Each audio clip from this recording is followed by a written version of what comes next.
So, guys, welcome to everyone's favorite segment, the one without Sufi.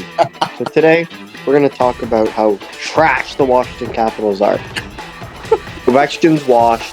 Backstrom is essentially dead. No Braden Holtby anymore. You have a third-string goalie playing out of his ass, even though he's gonna probably be bad next year. Your one young player is Connor McMichael, who doesn't get played. Protest, he's a big boy, got signed for no reason. And yeah, all the fans are crazy, don't know anything about hockey. Thank you for joining in our segment.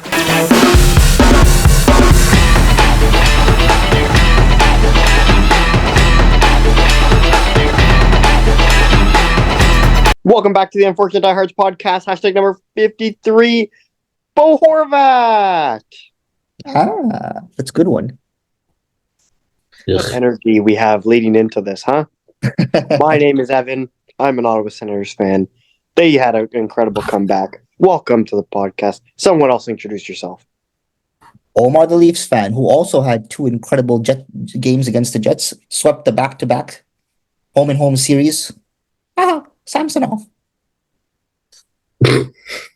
Sophian, Caps fan. Let's just move on. Okay, then. I don't have any smart little tidbit to give about my team, bro. It's Matthews, 40 goals in 46 games. Literally no one cares. I'm officially a real farmer, everyone. Evan has just got hired by the what's it? It's Agriculture Canada. Yeah. Well, it's like the federal government. Fed government. Yeah. And so if you guys knew how much he loved cows and goats and anything of that nature, then you would be very happy for him. He's an animal. Huh? I feel like it's the perfect job for Evan. It is. Other than like hockey podcaster, Evan can't sit at a screen all day and just like sit there and work on a computer. You can't just sit period all day. Yeah, exactly. Yeah. Which is why I said to him sales as well. Sales or what if I sell cows eventually? We already did sell Sens jerseys to drunk Sens fans. No, I mean commission sales. The guy would be rich. I mean, I'm telling you, man. I'm still telling you. You're doing this part-time. You're going to sales. You're going to be rich. You have time. You have the time in your schedule to add a sales job with this. Just see which one goes better for you. Yeah. But anyways, welcome back, guys. We have some fun stuff to talk about today, actually. Well, some fun and some not so fun. Oh. Yes, the O stuff has to be talked about as well. Start with that. Go ahead, Sufi. As of today, what do we have? We have 4 extra players and 4 more players officially charged, along with Formanton, who we found out about 2 days ago. So we have we haven't had a podcast 2 days ago, so like we all. That's what I mean. I'm saying today, like literally a few hours ago, we find out about all of them being Carter Hart, McLeod, Cloud, and Formanton a few days ago, and Dubé, right? Yeah. So there's 6 in total. There's 5. You just said McLeod or something like that. McLeod, right? There you go. Yeah. McLeod. I think you said McLeod and then you said McLeod. Oh, did I? So McLeod, Formanton, Hart, Dubé, Foot. Yeah, that makes sense. Okay. Go. Those 5. So officially released from their teams, and I think they're all in London, Ontario right now, surrendering to the police.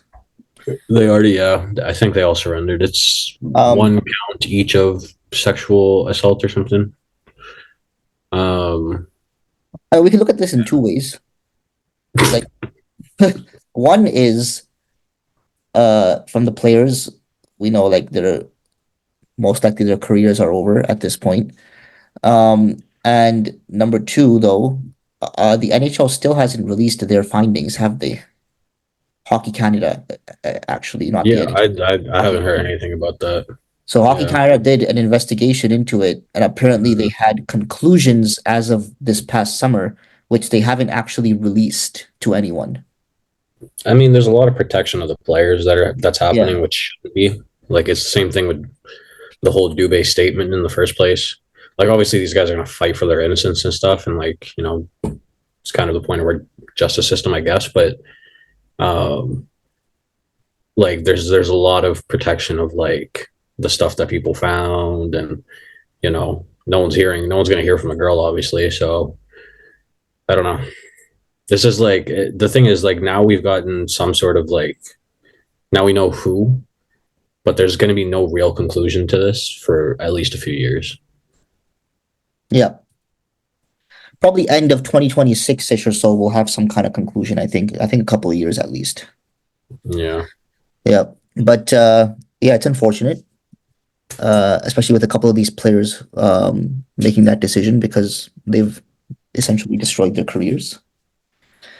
But Yeah. deserve what's coming to them if they've done it. Yeah. So if they've done it, then they didn't deserve to play these last 3-4 years or however long it's been for them. They don't deserve to play right now either. So they didn't deserve those years.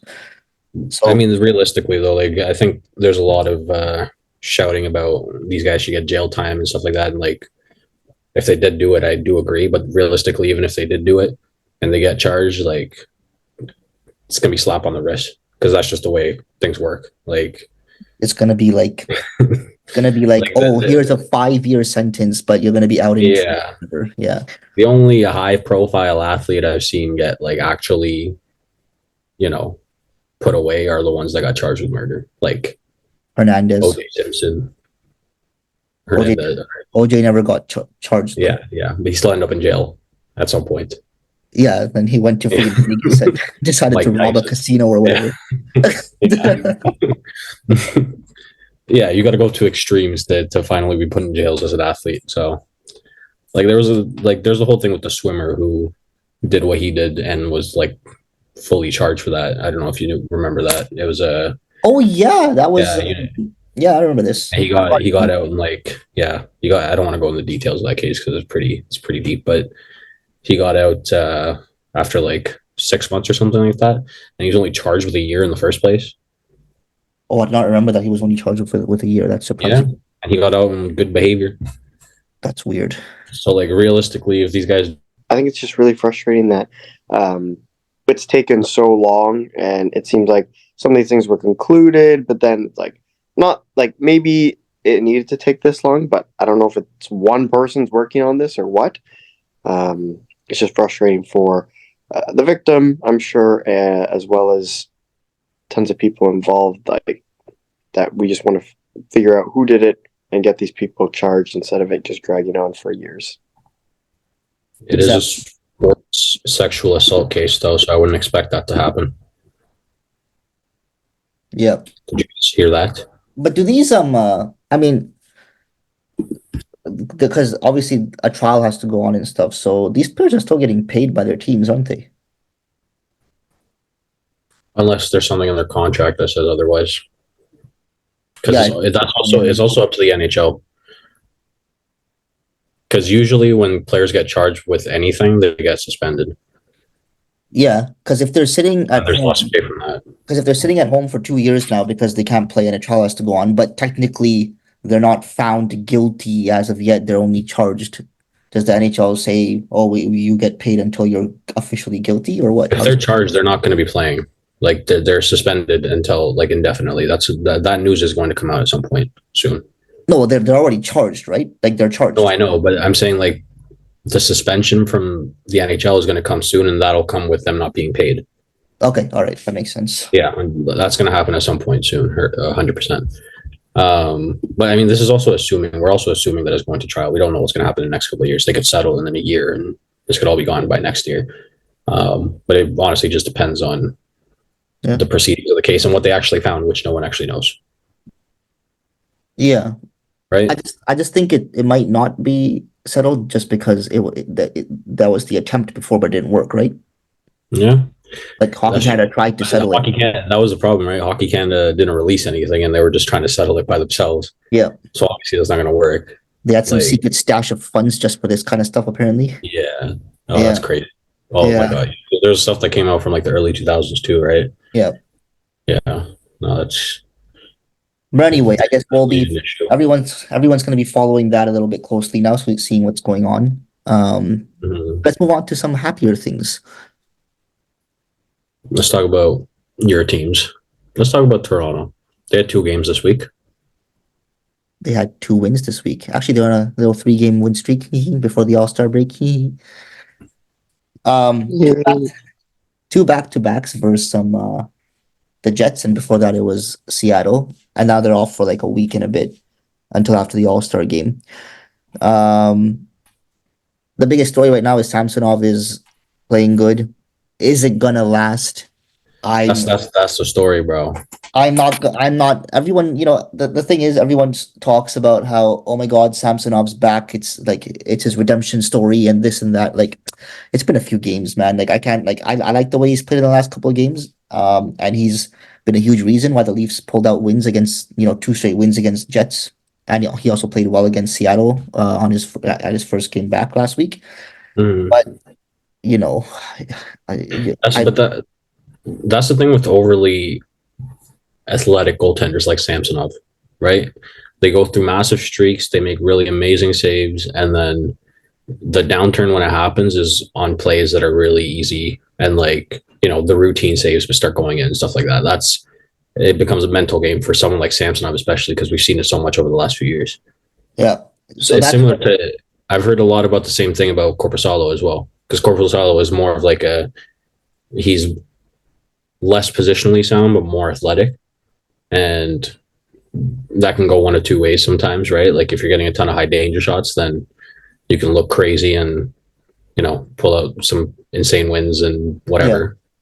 Yeah. But then you're letting in fairly routine plays like he does, in the Rangers game, or Samsonov before he came back from his AHL stint, right? So, yeah, well, the biggest thing for Samsonov right now is where he is, like where he needs to be mentally, with his confidence and whatnot, and his I guess the pressure he puts on himself and whatnot, how he feels about his game, because like he's been very vocal about the fact that this first half of the season has been like the worst time of his life as an athlete.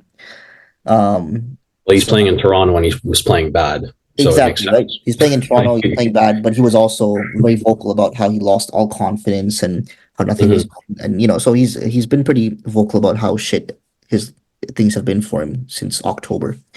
And I feel like he had to battle that mentally, and it looks like he's come out and like done something about it to like, not only in his game but also like mentally get there to like, no, I'm still a good goalie, I can do this. And he's kind of put a string of a few games together where it's gone well.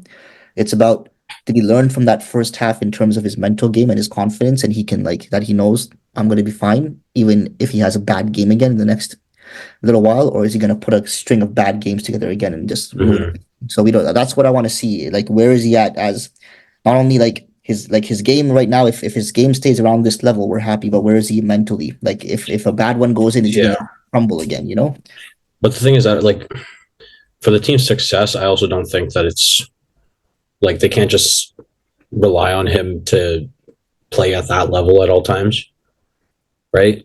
Yeah. Like there needs to be some sort of move in Toronto by Treliving to get reinforcements outside of their top 4 players for scoring, and then defense in general. Because if you look at look at Carolina, right? They've had so much uncertainty in net this year, and yet they're still like near the top of the league. And do you know why that is? They went full overkill on defense. They overpaid Dmitry Orlov by like a lot. And he's playing on their third pair, and he's playing like 17 minutes a game. But they can afford that because right now in net they have Tkachuk, Ranta, and Anderson. There's no certainty in any of those goalies, but it doesn't really matter because defensively they're one of the best teams in the league. Yeah. And they have a ton of depth scoring. It's the complete anti-Toronto. Yeah. The defense. So right now you're going into the playoffs with Toronto, and it's the exact same as every year, except one of their star players isn't playing as well as he usually does in Tavares. Yeah. But he's getting older, so it's understandable. And then, Nylander, Marner, and Matthews are humming along. They're still producing as much as they normally do. But then the secondary scoring has completely gone down the rails. Like there's only like 2 players that are outside of those 6, outside of those 4 that are even on pace for 40 points. Is those 4 and Riley. Scored. He's on pace for a solid 40 games this season. There is no way that Toronto does anything in the playoffs this year. They are not built to win a championship, and they haven't been for years.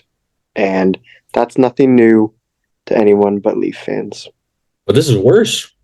No, right? this is the worst season. Like this season, This is I would definitely say, I would say this season's probably the first time in about 7, 8 years where even Leafs fans are like, "Oh no, I don't know." Unless You're the only one that's like that. Everywhere else, no one is saying that. It's you and Unless- Steve Dangle. That's it. this is exactly what they want us to think. Yeah. The year that we're like, wow, they're washed. And then they make to the second round and actually win a couple games. I was saying that to my friend. My friend messaged me a while ago, and he's like, "Man, this Leafs team is like, it's shit. Like they're not there." And he was sending me a quote from like Elliot Freeman or whatever, and I was like, watch them like get in this year and get in like a wild card or whatever after like a pretty mediocre season, and in a year where everyone's like, not hyping them up because they're not as good of a regular season team as they've been, they're gonna like go further in the playoffs. Yeah, But it's like The thing is, they're that's possible, though. Sorry? That's possible, though. We've seen worse teams go further in the playoffs. Yeah. But yeah, well that's the thing. It's like their fan base and them are like so hungry for a win that like I feel like they're gonna be mid and then maybe in the playoffs it's like boom, they're hungry, they want it, like the Wolves are back sort of thing. Like they're ready to just like tear it up for some reason this year. I don't know. But the thing, the bad teams that do make, or not bad, the teams that aren't as good on paper as like the other top notch teams, like let's say Ottawa. Like remember when Ottawa went far and everyone was like, "How the hell did that happen?" There needs to be like one godly performance by a star player, Carlson. The goalie has to play insane. Whoever that is out of Toronto, I have no idea, but someone needs to play like Anderson, and then every single forward on that team needs to produce in some fashion. Yeah, well you look at Ottawa's like scoring on that year. It was Yeah, literally Carlson, Bobby Ryan, and neither of them were point per game, I don't think. Maybe Yeah. Carlson was just about. Carlson was Then close, everyone but- else, it was like chipping it around like 10, Yeah. 12, 8. Even Bobby Ryan did something in those playoffs. And that's the thing. You're going to need everyone from Matthews to Ryan Reeves to produce. Remember, bro, when the Caps won the Cup, DSP had 7 goals in that playoffs. And this is definitely the same line of thought here. In Game 5, when we won the Cup, we were down 2-1. And the guy that scored our tying goal in that game was Alex Chiasson. So when I talk about random production, you need random production. Because then even our game winner, our game tying goal when we were down 3-2 again, DSP, and then our game winner was Lars Eller. These are all like bottom 6 players. Ovechkin scored in that game too, but you need everyone to come and play at the best that they've ever played. Because even the teams that have won in recent years, just their star players carried, but they got production from everywhere. Yeah, it's necessary. Yeah. And Leafs aren't set up for that. They never have been. They just refuse to fix it. Actually, for the longest time, Kyle Dubas refused to fix it. And now Trey Loving is doing the same thing. Yeah. But there's a lot of Chris Tanev talk. So if Tanev goes there, then I'll start, believing. Yeah, well, let's see. I don't think a move like that's happening at the deadline. I think if it does, it's going to be with Calgary, like just because of Trey Loving. Because apparently he doesn't like big deadline deals. I think I said that in the last episode too. But Yeah, you did. Yeah. Yeah. We'll see how it We'll see. happens. Yeah. But your Ottawa Senators there, Evan, Sinatra's they surprised me last night. playoffs. Yeah, they are playing better. They had a 5-game point streak, 1 loss, and then another win. So I think it's actually 4-1-2 because it was 2 Hab wins, a Nashville win, overtime losses to Boston and Winnipeg, lost to Rangers. So they're only beating the teams that are also as bad or worse than them. But they're getting points against good teams as well. Yeah, they had a couple of Regardless, they were losing to absolutely everyone before, so this is an absolute win. I don't think we're like realistic. We don't care about the points here. I think it's more so just how they're playing that's important. Yeah. Right. Yeah, because there's no playoffs are not an option. And I had positives where they are. I had boots on the ground. I was at the Rangers game, at the Boston game, and at the Nashville game. Emotions, Boston game, they did play pretty well, to be honest. Like, they definitely could have, should have, would have won that game. It was very close, went into overtime. Boston was up in that game, or Ottawa was up and Boston came back? It was. I remember one team had a 2-0 lead at one point. Yeah, someone had a 2-0 lead. I think it was Boston had a 2-0 lead. I can't remember. I just remember seeing the score because Sufi had something about the crowd. Oh no, it was Boston had a 2-0 lead. I'm right. Okay. And then Ottawa tied it, got called back, and tied it again. Then so like a point against President's Trophy team last year, we'll take that. Point against Winnipeg, only letting 1 goal regulations, also a win. The Rangers game started well, 2-0 Sens. Let's talk about it, bro. Then 7 straight goals, pretty great. Who we blame? Actually, You're not going to blame your captain. So it was 2-0 Ottawa. Someone interfered with Parker Kelly, gets called for interference. Parker Kelly also gets called for embellishment, even though he got dumped into the boards. Ensuing 4-on-4, they scored twice and another time right after. 3-2. That literally killed any momentum. Wait, what happened before that? What was the score when Brady Tkachuk fought? I don't know. It was 2-0. So listen to me. Okay. Listen. Sufi likes to point out things that happen randomly in games and just go, "Oh my gosh!" It was 2-0, and the 3 goals. Let's talk about a third division soccer team. It was 2-0, and the 3 goals were when he was in the box. That was my whole point. Oh yeah, that's true. Other players while he was gone, while he was off. To be fair, 4 straight shots went in, and some of them were not very good. You're gonna make excuse for all day. I don't care. And my whole point isn't on Tkachuk fighting in general. My point is pick your spots better. That's been my whole point in the first place. There's no positive. Okay, Tim Stützle got hit. You want to protect him. He got hit cleanly, and then Tkachuk went and fought the depth player that hit him. Tkachuk, probably the best player on Ottawa or second best, gets put in the box, and then Rangers score 3 goals. I don't care about the Parker Kelly stuff. That I do. That was stupid. But then that player is just going to go hit Tim Stützle again because the only outcome of that is that Brady Tkachuk is going to be in the box again because he's going to fight him again. There's no positive that comes out of that for Brady Tkachuk. I just don't understand why he needs to do that. I don't understand why you have that attitude. I don't know if you can correlate 3 goals against just for that reason, though. No, I'm not blaming the entire 3 goals. I'm saying that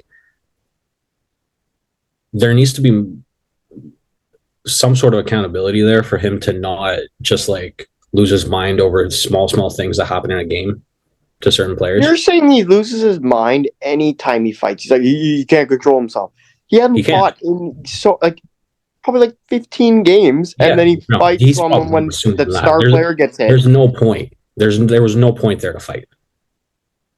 You're going to tell me otherwise? What's that? Do you think that fight was violent? Role reversal.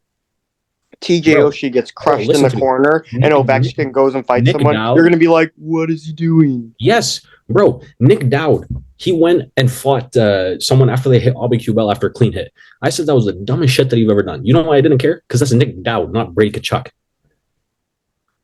It's because you love him. There's a difference there, bro. You're going to tell me there's no difference? Because love him. Sufi loves this guy. Dowd? No, Brady Tkachuk. You care so much about him. It's adorable. You know what? You can even say that. Fair enough. I want him to play better. And you know what? He played amazing in the Nashville game. My whole point is that he's such a good player. He needs to be on the ice. That's all it is.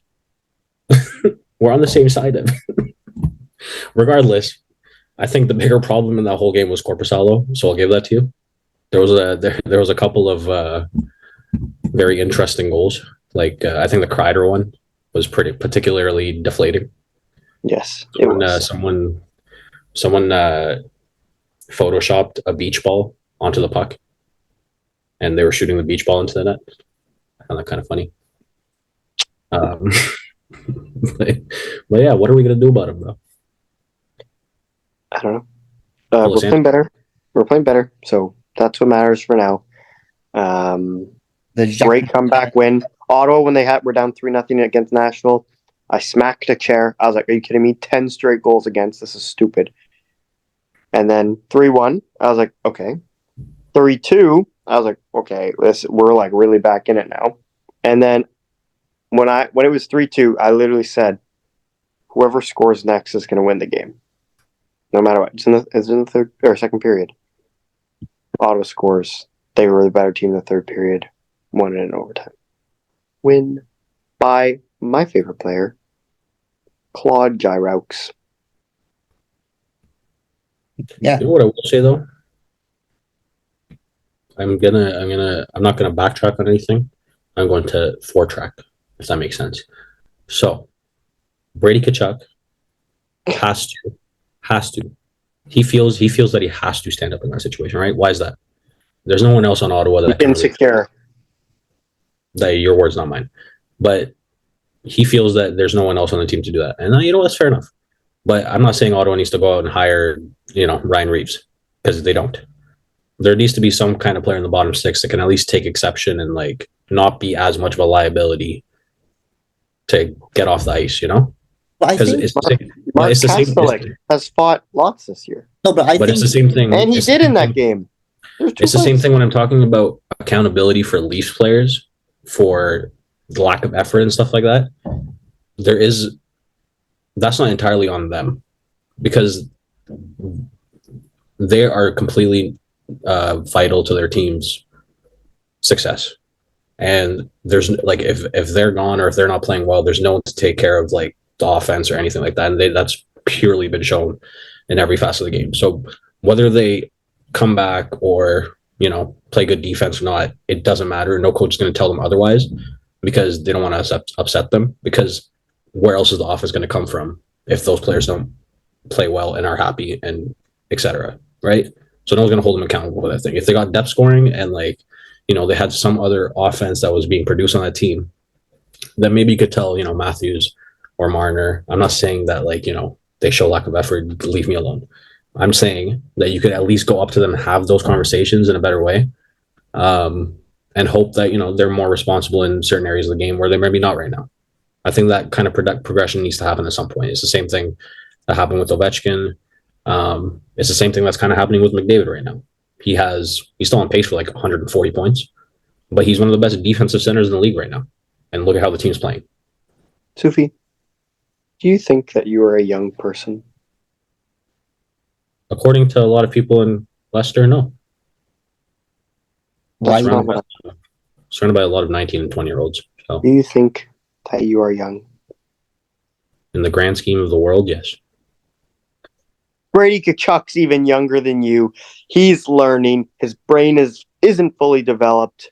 Leave him alone. Did I not just? I'm on your side, bro. I'm saying that he's going to hopefully grow out of this. I can't wait for you to see the intro. No. Look, I would say what makes Brady Tkachuk the player he is. But I'm not trying to take that away from him. I'm saying that just pick your spots better. That's literally all I'm saying. Yeah. Okay. Okay. New York Rangers game last year. It's 1-0 Rangers. Tkachuk fights Trouba center ice, scores the tying and overtime goal. There you go. Good. But you're also looking at the player that he took off, right? They took off one of their best defensemen. No. You're proving my point here. He fought a depth player that's played like their third best defenseman. Defensively, he's their best defenseman. That's not what I said. But they were trying to come back in the game. So this is purely relevant. Okay, so star players get hit. You go, okay. I let him get hurt. Bro, someone else can go. No one got hurt on that play. That's my point. It was a clean hit. But maybe when one of your own star players or whatever gets hit on the ice, it's whoever is on the ice takes that initiative to go and fight whoever the offender, essentially, right? Like you can't someone else off the bench is gonna come in that moment. It's the player on the ice. Like that's something that. But that's the whole point. That's why they go and get those players to do that, because but that's what teams are trying to move away from, like the instant exception. Yeah, but like this works both ways, right? Like you can argue that he should pick his spots better and like he shouldn't jump at a clean hit or whatever it may be, right? But then you look at, like, let's just use Leafs again as an example. If Matthews gets hit, if Marner gets hit, they're always criticized because they don't have anyone to come and stand up for them. They're always like, why is this team so complacent, So it's like both on both sides, there's like, why are the Leafs players so complacent when their stars are getting hit? And on this side, it's like, well, Tkachuk's going after anyone who's hitting his star player. But look at this from the perspective of the depth player. The depth player is now like, if I hit Tim Stützle, Brady Tkachuk is going to come after me, and I'm going to get him in the box.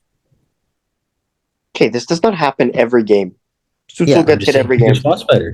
I wouldn't say. The thing is, I would agree more with pick your spots better if this was a second nightly, once a week occurrence kind of thing, But once in a while, if it happens, and if Stützle gets hit big time once in a while, like a couple of times a season, and Tkachuk's on the ice and he's going to retaliate. Yeah, but bro, there's just not as much fighting and stuff in hockey right now for me to be saying that. Like that's just like the way it is. If he does this in the playoffs, then yes, there's a bigger problem. But I'm saying that it's the habits and stuff like that too. Yeah. Such a weird little habit that you have such an issue with. Well, yeah, because it cost his team a little bit. Like, I know that not everything is on him for that game, but it still did not help that he was in the box for 3 goals. And then it completely changed the complexion. I mean, at least he wasn't a minus. That's such a Sens fan rebuttal, bro. Anyways, how are the Capitals? Yes. My team sucked on our central road trip, bro. They've dropped to about 6 points out now, 7 points out. 6. We still have 2 games in hand. Yeah. They're about to be with the Ottawa Senators. We're not even close. That's the problem. That's how bad you guys did at the start. It's like a 15-point difference still or something. I know. And like the thing is, like, so that central road trip really sent us into oblivion. But you know what? It was actually the perfect time. If we're gonna go on that kind of streak, I'd much rather it be right before the All-Star break. And now they're off for 9 days. No one's gonna know what happened. We're all good. Because now Ovechkin's chilling with Wayne Rooney in Dubai. They're having a great time. Is Ovechkin not going to the All-Star game? Ovechkin? He's not in this year, or what? No. He said he told the Caps that he wouldn't be going. Oh, interesting. He can do that? Yeah. He's also like injured and still playing. Yeah.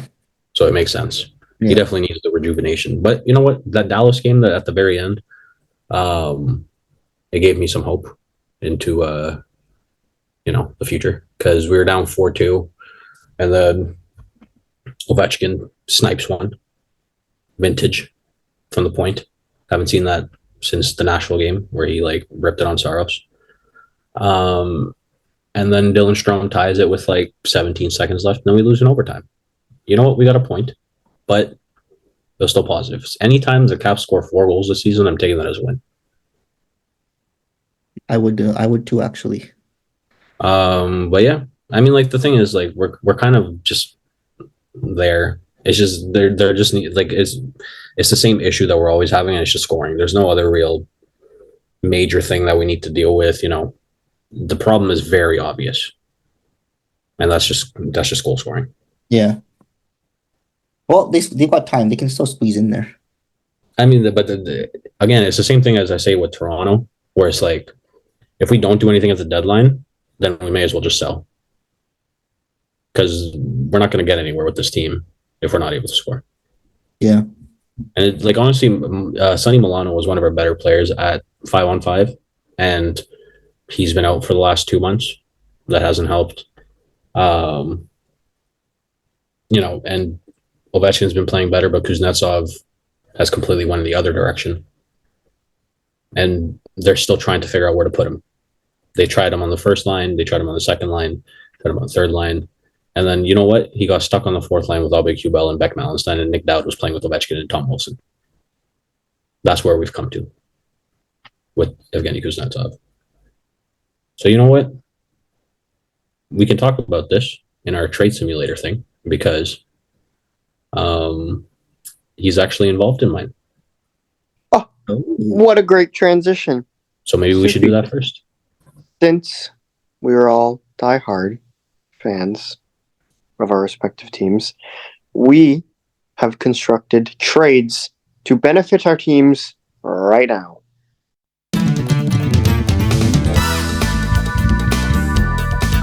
So, Sufi, since you kind of segued that, would you like to reveal your trade for the Washington Capitals to improve them? And I have it right here. So there's a little conditional juice in here. So to the Columbus Blue Jackets,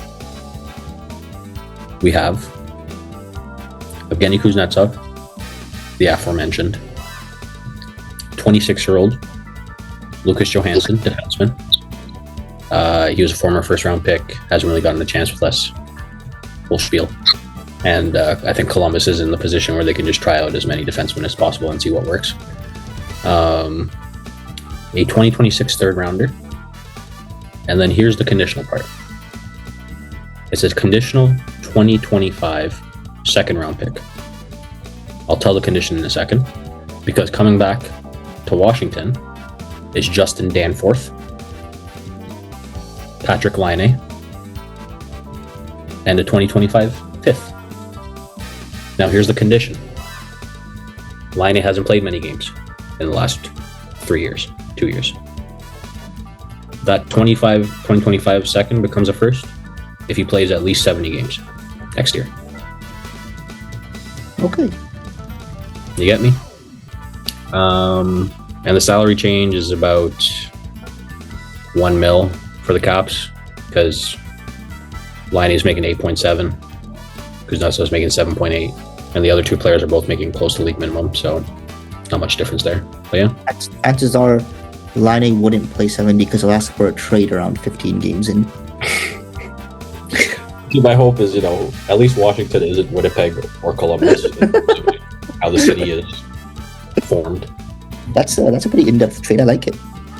Yeah, I think I'm not gonna say it's likely because I don't know. We've been talking about top 6 forward for the last year, it seems like, and we've also been talking about trading Kuznetsov for quite a long time. But I think this opens things up for us a lot. It gives a whole different dimension on the power play. It lets our center core finally settle into what it should be, which is Strome, McMichael, and Protas, and Kuznetsov can just, go do what he needs to do in Columbus and maybe figure out his career or go to the KHL. I honestly don't care after that happens. But yeah, and salary-wise, it kind of works out as well. So yeah, and I think Laine is also young enough for, I think the production is there. He just needs to figure out some things internally. And also skate a touch faster. That's fine. I just need him to rip goals. Yeah, true. Just do what you got. Because even though he's slow, he still dangles through like 4 guys a season just on one play.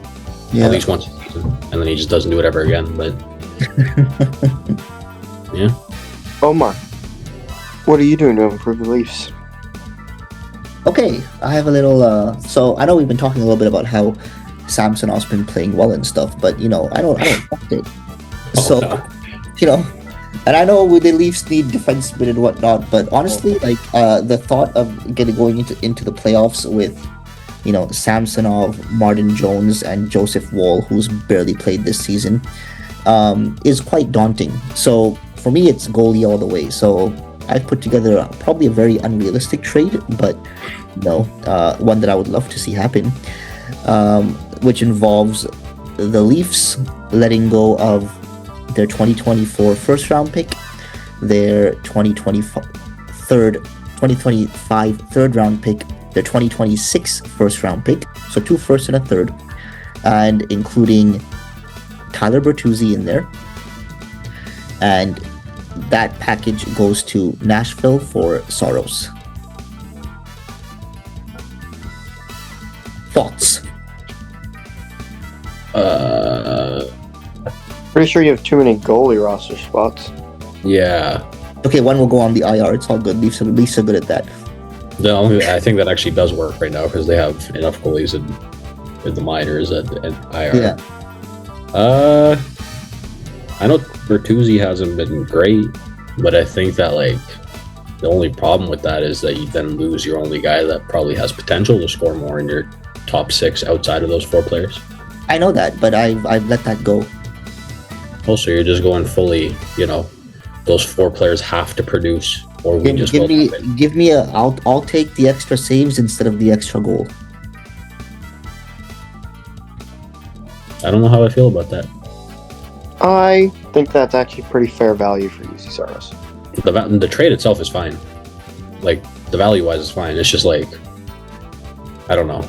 I think that they also still need to be able to score. That's a lot of pressure. Toronto just has a lot of issues. You're not going to fix it. But... I mean, fair enough. But the amount of pressure they already have to score, those 4 guys, is like triple after this. Like, Tyler Bertuzzi hasn't really worked out. I'm not saying that come playoff time he can't wake up a little and shine and score some big goals. Yeah, that can happen. Like, no doubt.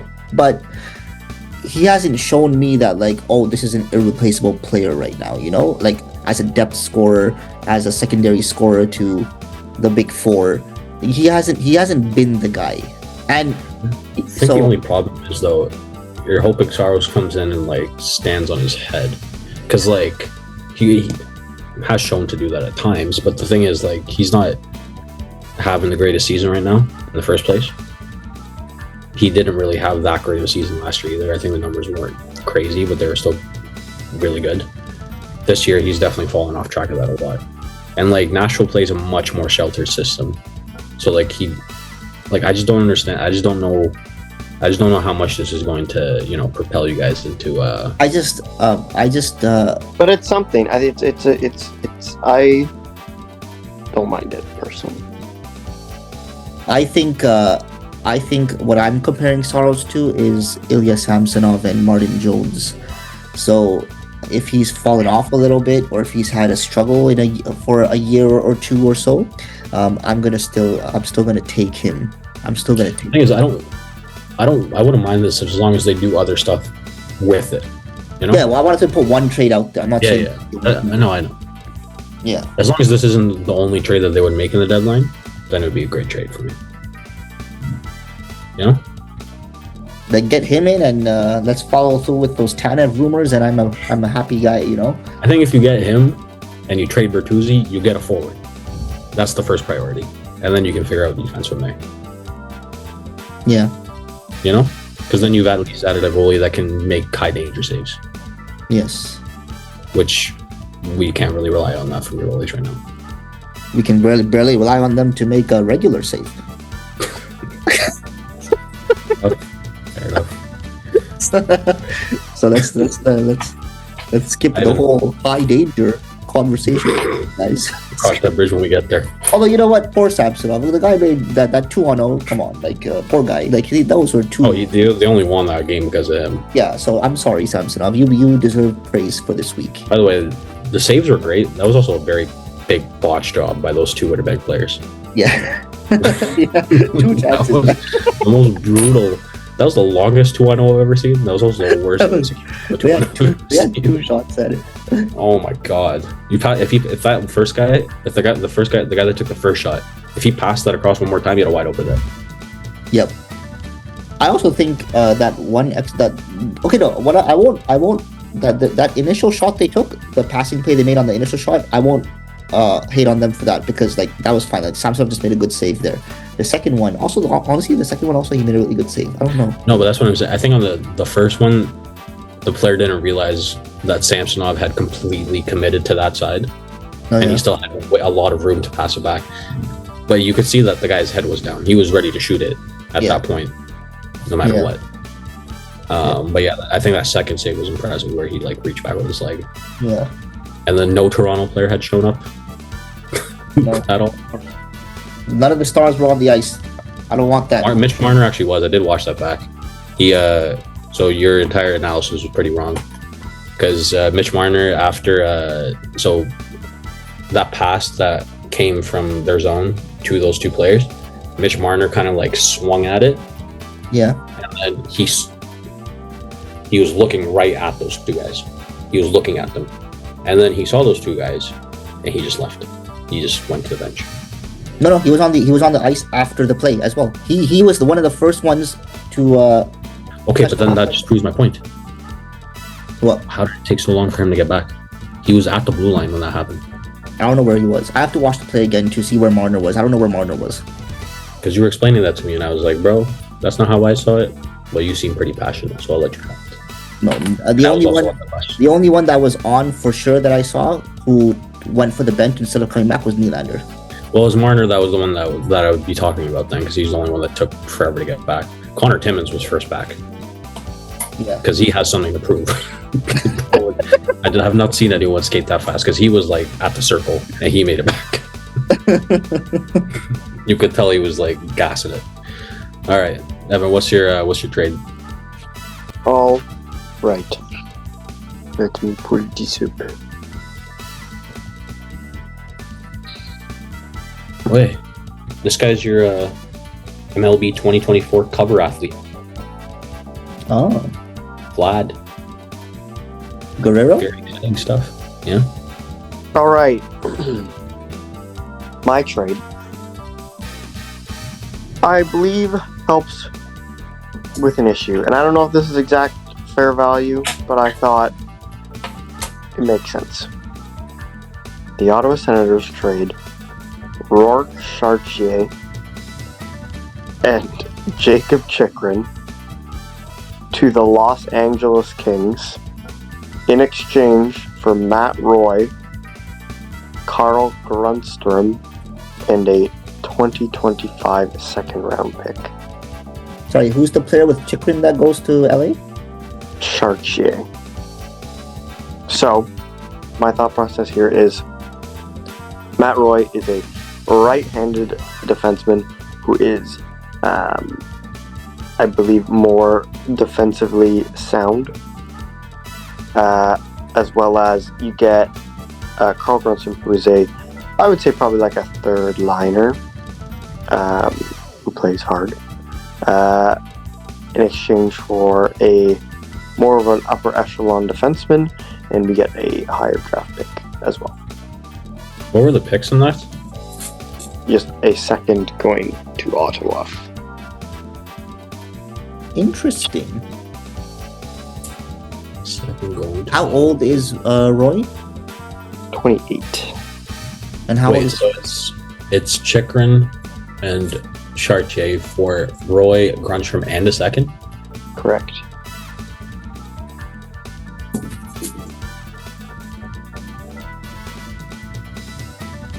Just working in my head. I don't know what's happening.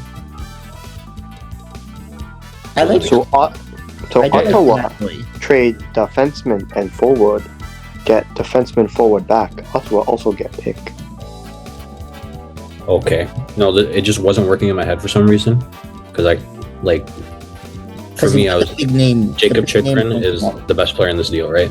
Yeah. So therefore, the pick should be going for him. But for some reason, I was in the like mindset of like, why isn't LA getting a pick? And then I realized that LA wasn't trading the best player. It just wasn't working in my head because both of our trades were like trying to, win now mode, and yours was, kind of stand pat but like change a few things. So it just wasn't working. But yeah, that's fair. I do think that pick could be, could potentially be a first. I don't know how much. Yeah, and I was like, I feel like a second is very reasonable. But I thought I would at least start with that. And I think that could be a conditional. You yeah, could throw in a condition. LA makes like the third round or something, becomes a first. yeah, that's fine. Yeah.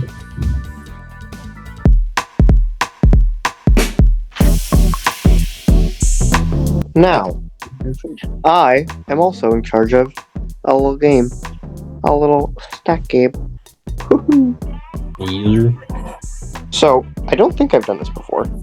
If I'm wrong, let me know. So, Sufyan and Omir, Amar. could you tell me No. how many strikes should I give you? 2? Oh. I mean, it's easy. The top 5 players that scored the most power play points in the 2010s. In 2010s. 2010s. So 2010 to 2019, 20. Correct. I feel like Ovechkin's got to be on there. Yeah. Backstrom, maybe. He was injured for a little bit, though. If it's 2010s, Stamkos as well. Kane. And Kane, yes. All great guesses. Ovechkin, Stamkos, Kane. I would think so. Pasternak. Nah. No. Pasternak started too late. The only other two, he's not going to be on there, but I think McDavid is going to be ridiculously high on this list. Yeah, I think so. I mean, I would be surprised if he is. But the thing is, this is like 5 years in. Yeah. Yeah. I think Kane is safe. Okay, Patrick Kane. Patrick Kane, with 235 power play points in the 2010s, is number 8. What? Oh, another pick, Giroux. Wait, we only get 2 strikes. I think we should get 3. I think we should keep it to normal 3. Fine. But look at the brains you're working with here. We got Omer and I suck at games. Okay. Stamkos or Ovechkin? I think one of them has to be there. I think Giroux might be on there. So let's just say Giroux. Giroux. Is that a collective answer? Yeah, Giroux. With 289 power play points. I should. In first is Claude Giroux. I think I've seen this somewhere. And also, whenever Evan's doing it, Claude Giroux has to be on there. Claude Giroux is gross. Anything that isn't, sad about winning. How about Malkin? I was thinking Malkin, Crosby, both. I don't know if Malkin, just because injuries. Crosby has played more of the 2010s. Yeah. I think Crosby, Ovechkin could be a vibe. I think that someone like Pavelski. Marchand, Pavelski could also be like Carlson. It is Evan. Carlson. Ooh. Can't have 2 Evan players in a row, can we? Tom Hellebuck. Sorry, what? Joking. Blake Wheeler could also be on there. I don't see him being top 5. I could. The only thing that's throwing my head a little bit now is Patrick Kane being 8th. Doesn't make any sense to me. No, yeah, it doesn't. Ovechkin. Let's go Ovechkin. I don't know if Kopitar would be on there either. I'm not sure. He might be another guy that's just like in the top 10. Yeah. Okay. Let's go Ovechkin. I think that's a safe bet. Ovechkin. Oven chicken. With 274 power play points, he is number 2. Okay. Which means that like power play goals is like probably like 80% of those. Yeah. Yeah. Okay, so now we got 1 and 2. We need 3 more. We have stab option. But now because of that, I'm just thinking Backstrom or John Carlson. Okay, I'll go back. I think Backstrom more than Carlson. I'm not going to say either of those right now because those are too reliant on me being right. So we're going to go with something that you want. Stamkos? Well, I mean, I think so, but... Tavares? Okay, no. I mean, Tavares was a good producer for Islanders. Very good. And he did, in that season where Jamie Benn won Art Ross with like 87 points or something like that, Tavares was second with like 86. So he was there. I think Crosby is a better guess though. But it's up to you. Okay, let's go Crosby. Okay, this is your decision. All right. With 249 Ooh. power play points, Sidney Crosby is number 6. Oh, Hurts. What's the lowest in the top 5? I'm not gonna tell you. well, how many did Crosby have? 249? Yeah, and Ovechkin had 270 something, and Drew had 274 or something. Yeah, so let's say the lowest is probably 250 something. I don't think Malkin would have more than Crosby. Yeah, At no point in the 2010s did Malkin even have more points than Crosby. and probably not Letang In either. general. Yeah. Yeah, okay. Yeah, well, maybe his MVP season was at that time, but I don't know. I think that was in 08, 09. Okay, so do we want to go Stamkos, Pavelski? Every time I say not to go Stamkos, he just ends up on one of these lists. So like maybe Stamkos, Pavelski. Or we can go with one of the Caps guys. We have one strike left, so if you're confident in that guess, we can use it. I don't think I am, but game is the game. Okay, let's say who. If you wanted to say Backstrom or Carlson, which one? Backstrom. Okay, Nicholas Backstrom.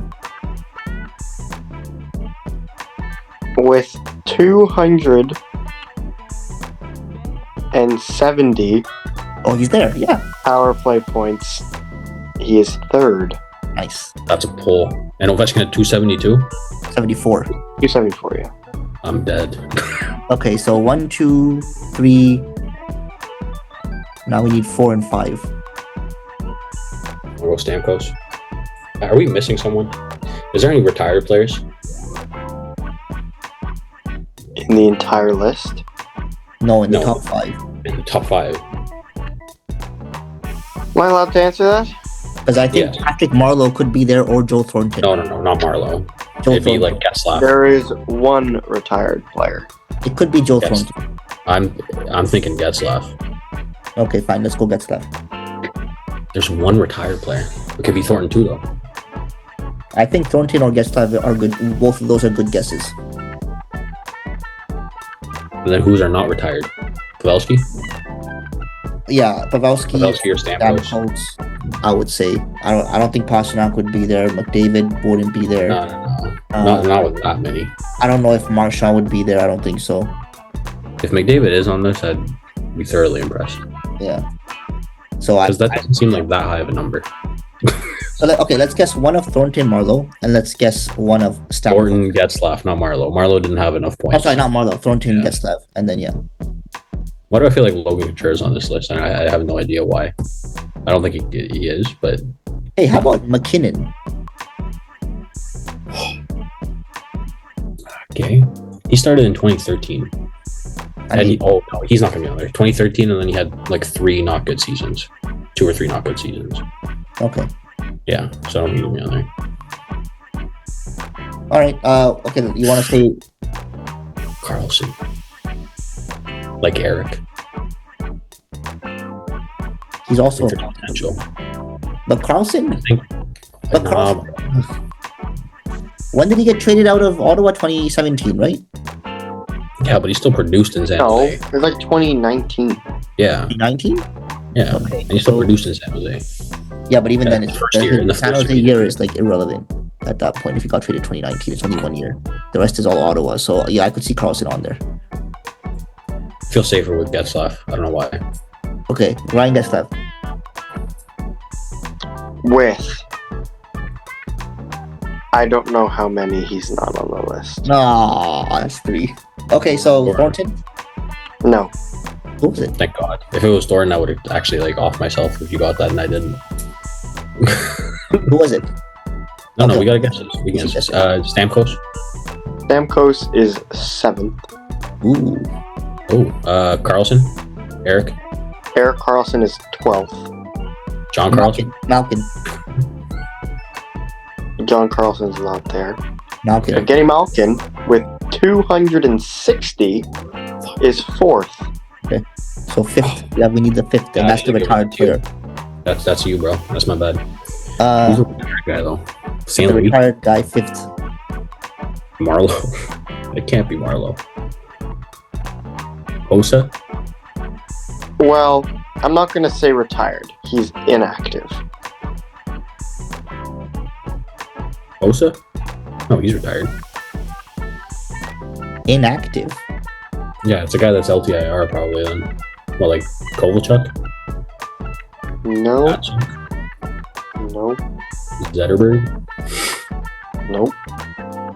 Anyone on They- Detroit? They've won multiple Stanley Cups. Taves. There's no way. Thank God. Keith? They have played for Is it an LA Kings player?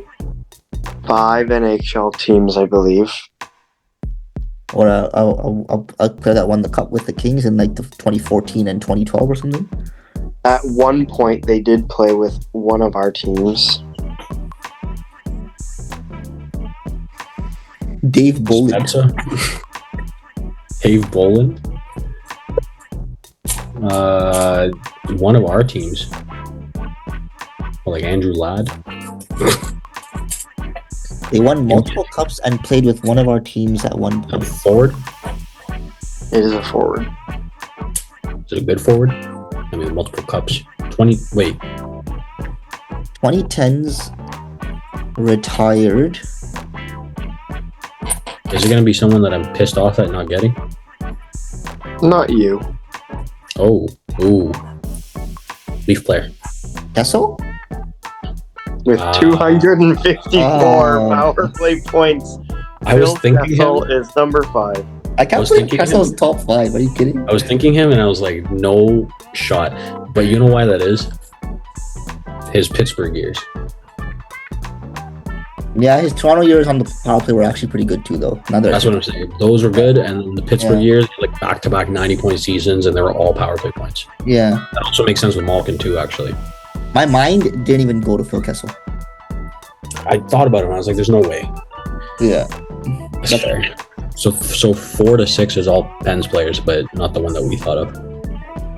we thought, yeah, Crosby's the Yeah. only one we guessed. I was going off it. Oh, that was a good stat game. Damn it, Getzlaff. Let me down.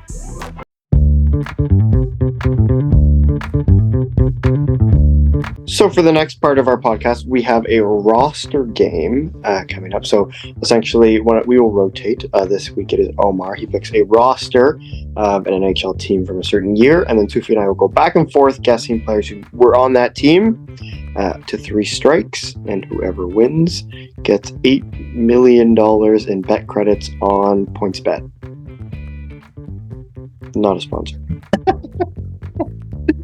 Well, you're never gonna win. I never win these things. If I win this, is a miracle. I have a little game within a game here, which either you can say no to and screw that part of it, or we can try it. It's up to you. So I'm gonna just explain it to you.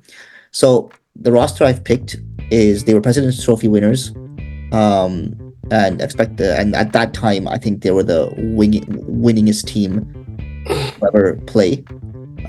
Before last year's Boston Bruins. And I think that was the 2018-19 Tampa Bay Lightning, who got swept in round 1.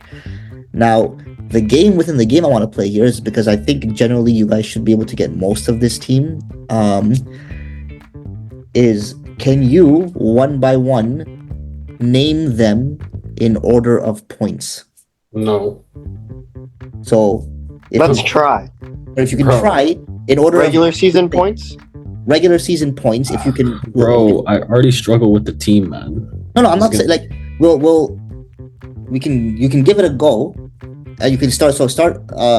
If Just go top to bottom, and if we get it, we get top it. to bottom. Yeah. So and what we'll do is, if either of you think that you know who number 1 is, we'll start with that one. So we can. Me. Start.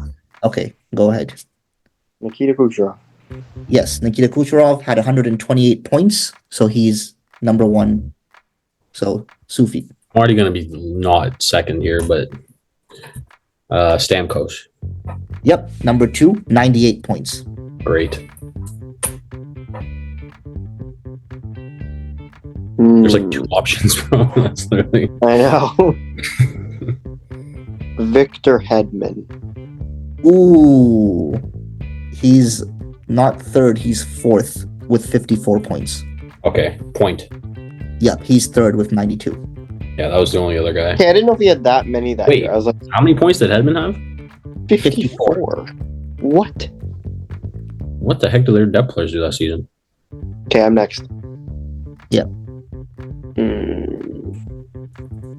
Which Every player depth around player this is it though? Now every player around this point is just gonna have like the same point total. Is it Alex Killorn? Alex Killorn is 9th with 40 points. Stop saying the where. No, that's good. Keep it that way. Why? You don't want to say, okay, fine, sorry. No, say it. Okay. Because that's the game. Well, that's the game without the game that you're saying. May as well. Palat. Palat is 11th with 34 points. We both suck. You need 5, 6, 7, 8 if you can get those. I'm guessing both those guys were injured, by the way. Maybe. No, actually, Killorn played 82 games. Yanni Gord. Yep, Yanni Gord is number 5, 48 points. Is Tyler Johnson still on this team? Now I'm just trying to remember guys on the team, by the way. So Are you saying Tyler Johnson? I'm saying Mikhail Sergachev. Sergachev is number 12. Okay, I got 11, 12. We're still keeping it in order. Didn't say which order. I don't know how many points this person had, but it's probably a lot. Vasilevsky. Vasilevsky had 3 points. He's number 20. Who's a lot? Their backup goalie that year. Damn. I don't know. Eric Chernak.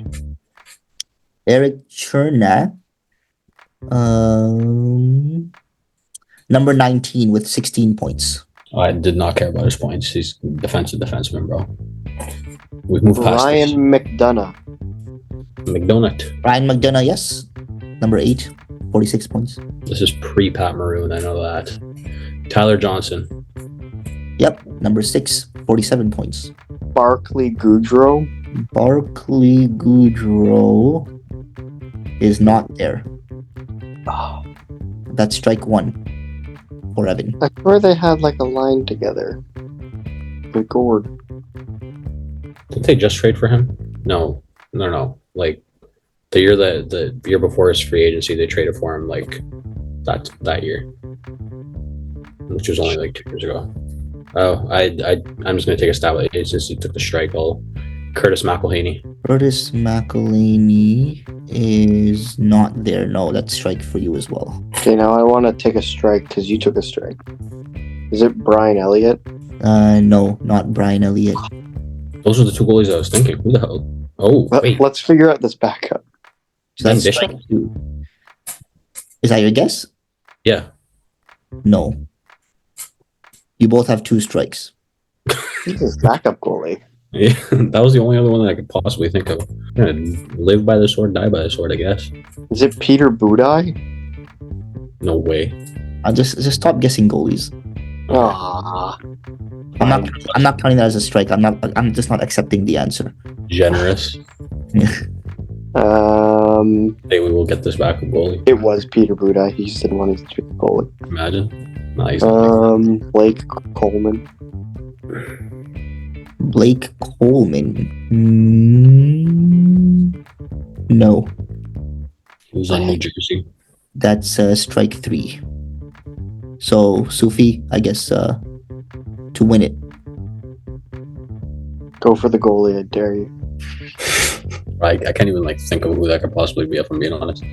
Like the only other guy that I can think of potentially playing for Tampa was Keith Kincaid, and I have no idea why. Cedric Paquette. No, you already lost. You already lost, yeah. There. You wouldn't have gotten him. I want to know if he's there. Cedric Paquette is there, yes. Okay, well.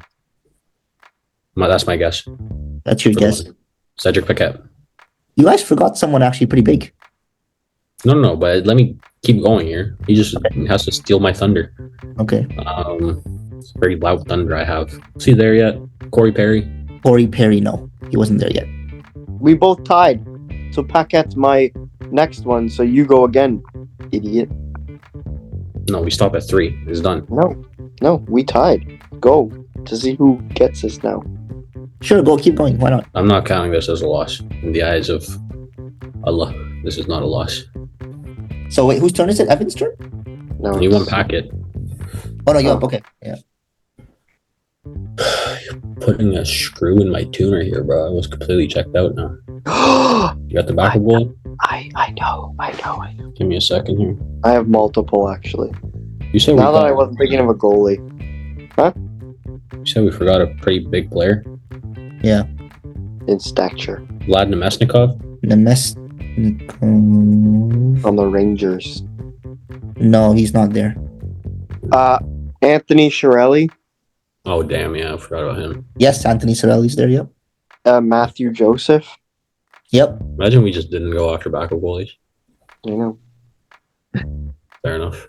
Okay, so do you want to keep going, Evan? Pierre-Edouard Bellemare, or is he in Philly? He's not here yet. He's not Might have here. been on Vegas at that time, actually. He's on so many teams in the last, 5 years. Nate Thompson. Yeah, he should be there. Nate Thompson. No.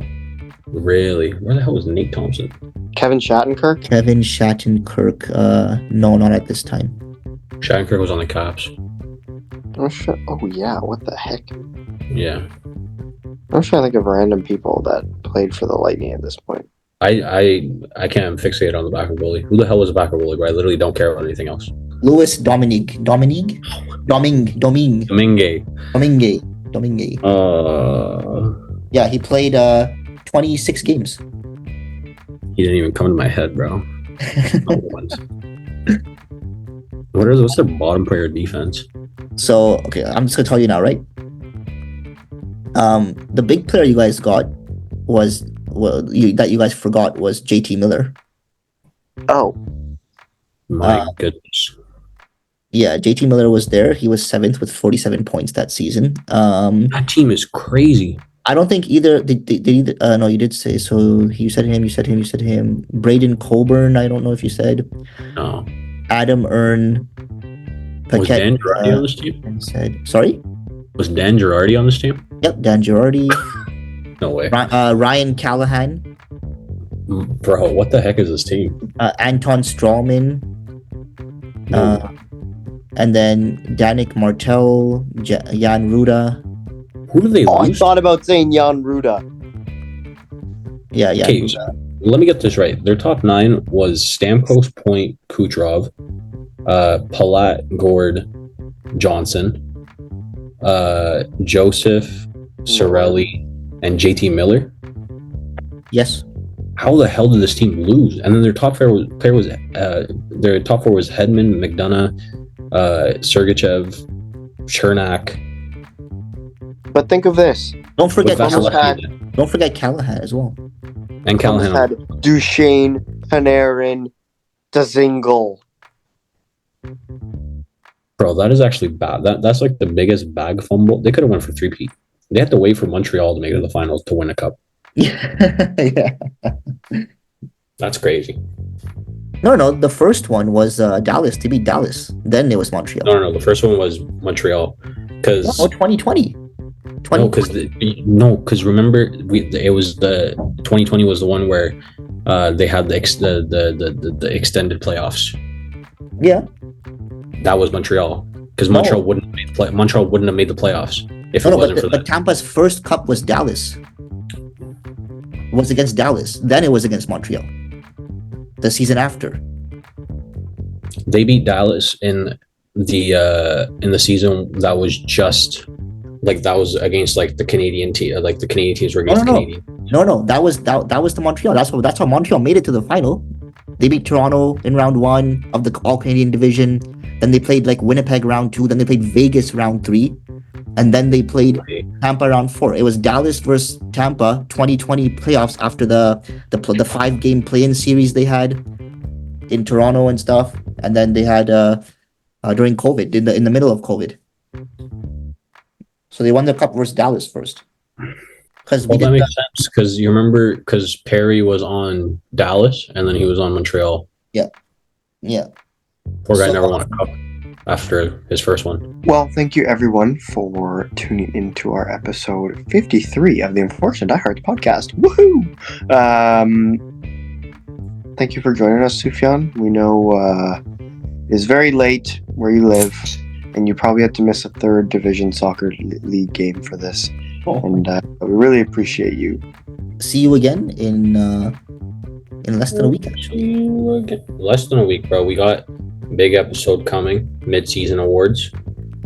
Let's Yep. preview this a little bit. Yes, mid-season We're gonna awards. give you upcoming. we're gonna give you 1, Leave 2, it in and the 3. moment. 1, 2, and 3 in MVP, 1, 2, and 3 in Vesna. I know he's going Matthews, Samsonov. We get it. But we're gonna yell at him for it. Yeah, so thank you for tuning in, guys. Make sure you check us out on Apple Podcasts, Spotify, Google Podcasts, Amazon Music, Stitcher! Stitcher, iHeartRadio, Stitcher. No. Sirius XM, and of course check us out on YouTube. Follow us on TikTok, X, and on Instagram at The Unfortunate Diehards, and we'll see you next week.